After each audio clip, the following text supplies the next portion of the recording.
တကြံဆိုတာရေကစားတာတစ်ခုတည်းပဲလားကျွန်တော်တို့ပိုးလူငယ်တွေအတွက်တော့ဒါဟာပင်ပန်းသမျှအလုတ်တွေကိုခဏနာမိသားစုတွေစီအရောက်ပြန်ပြီး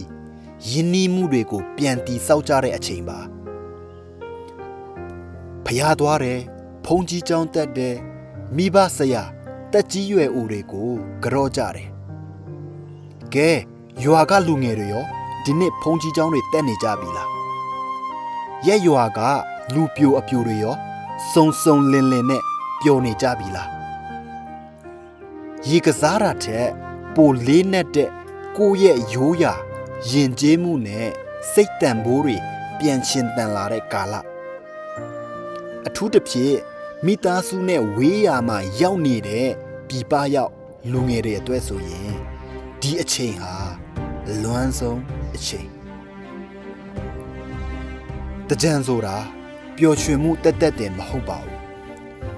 ဒါဟာကိုယ့်ရဲ့ identity ကိုပြန်ရှာဖွေတဲ့အချိန်ပါဒီနေ့တကြံမှာရွာကသူတွေရောလူစုံကြသေးရလားအဝေးရောက်နေတဲ့တငယ်ချင်းတွေရောအွန်လိုင်းကနေမိဘဆရာတွေကိုကြော်ပေးကြပြီလားတငယ်ချင်းတို့ရောဘာတွေလုပ်ဖြစ်နေကြလဲ comment မှာမျှဝေခဲ့ပေးပါ